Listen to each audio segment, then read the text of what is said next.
What's next? What's next? Focus question. How does Cruz change in the story? What events spark the change? The bell rang to signal the start of lunch period. Cruz collapsed on a bench in the cafeteria across from his best friend Eric and wolfed down a pizza slice. Then he hoisted his backpack. He wondered why it felt if it was weighed down with bricks. Cruz closed his eyes. Suddenly his head ached so intensely that it felt as though one of those bricks were rattling around inside his head. "Are you okay?" Eric asked, raising his eyebrows. "I'm just rushing to get to the music room for recess," Cruz explained. "No matter how much time I spend practicing guitar, I'm just not getting it." As Cruz spoke, his mouth felt ex- exceptionally dry. He took a swig from his water bottle. When he swallowed, he thought he felt a scratchy lump lodged in his throat. "Come on, play kickball with us," Eric pleaded, standing up. "Not today," Cruz answered, rustling inside his backpack for a hall pass. Papers and pencils cascaded out of the bag as Cruz dug around in the chaotic jumble. As Eric stooped over to pick up the papers, a charcoal portrait of Cruz's dog, Tona, looked up at him. "You're super talented," Eric said. Cruz shoved his papers into his bag and grabbed a sketch, calling out thanks as she rushed away. "As much as I love to play kickball, I have too much stuff to do," Cruz thought. He could barely keep track of his schedule these days. There was math club before school on Tuesdays and Thursdays, while the other mornings he liked to get to school early to play basketball. After school was jam-packed with karate and hockey. On top of all those commitments, he had recently started learning to play the guitar.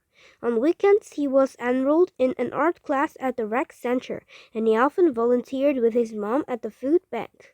As he thought more about it, he realized that the past month he had spent learning guitar had been particularly busy. That afternoon, Cruz's mom picked him up from school. "Hey Mom, what's next?" he asked her. "Well, hockey practice starts in 20 minutes, she replied. "Wait," Cruz interrupted. "I thought I have karate today," he exclaimed. "Nope, that's tomorrow," she replied, pointing to the hockey equipment next to him on the back seat of the car. "Honey, are you okay?" "You look flushed," he added. Closing his eyes for a second, Cruz leaned back against the headrest.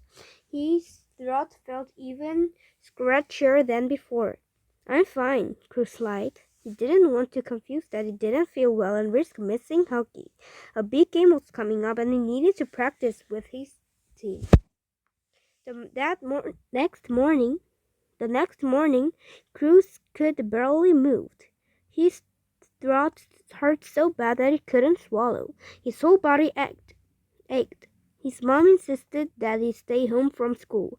She made an appointment for him to see Dr. Brown the same day. That afternoon, Dr. Brown gave Cruz a quick examination. As she took off her gloves, she announced, "It looks like you've come down with influenza B. You probably know it as the flu." "So, what's next?" Cruz asked. Croaked. "Nothing for now," Dr. Brown answered. "No school or other activities until you recover." "But," Cruz protested as he tried to sit up on the examination table, "I have a hockey game coming up, a science fair project to finish, and—" he sputtered. "Just rest," Dr. Brown advised. "You need to strengthen your immune system," she continued. "The immune system maintains our health, and yours needs attention right now. When you get too busy or stressed, you are more likely to get sick." On the ride home, Cruz's mom said, "Honey, you've been doing so much lately. How would you feel about cutting back on some of your activities?" Cruz replied, "It's okay, Mom. I have it under control." As soon as the words escaped his lips, Cruz wondered if they were true. Back at home, Cruz crawled into bed. He barely got out from under the covers for the rest of the week. Cruz returned to school on Monday, but Dr. Brown recommended waiting another week before getting back to sports. Although it felt nice to have a break, Cruz was soon bored. He tried to practice guitar, but he got frustrated easily. By midweek, he was begging his mom to let him get back to karate and hockey. Not yet. How about taking Kona out for some fresh air?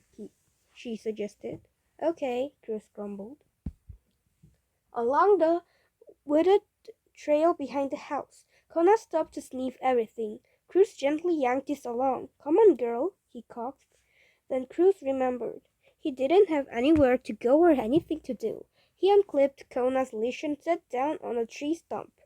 Right now, I should be lacing up my skates, he reflected. Instead, he was watching Kona chase a butterfly.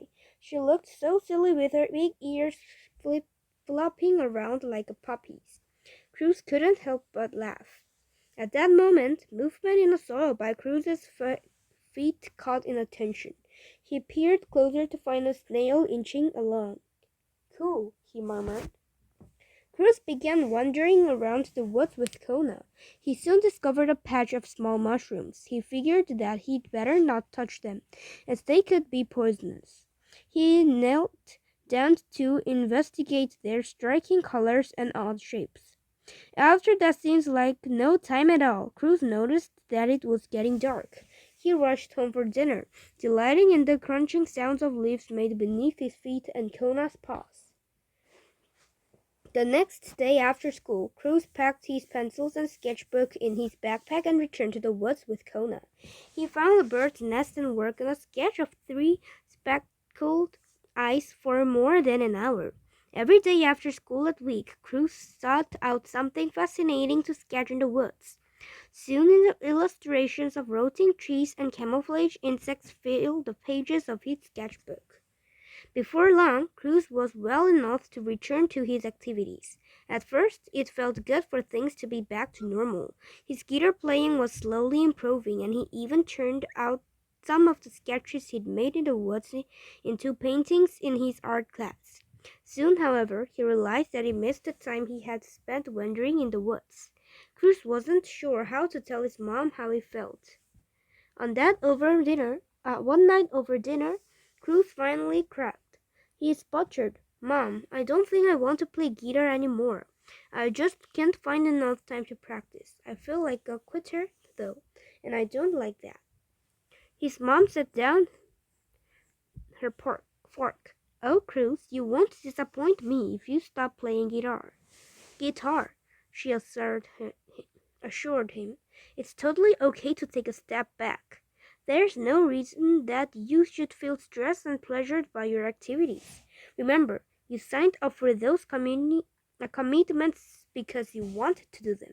She put her hand on her shoulder. Let's look over your schedule. You need to have more free time to just do whatever you want. Cruz smiled. He was already imagining the wonders he would uncover in the woods.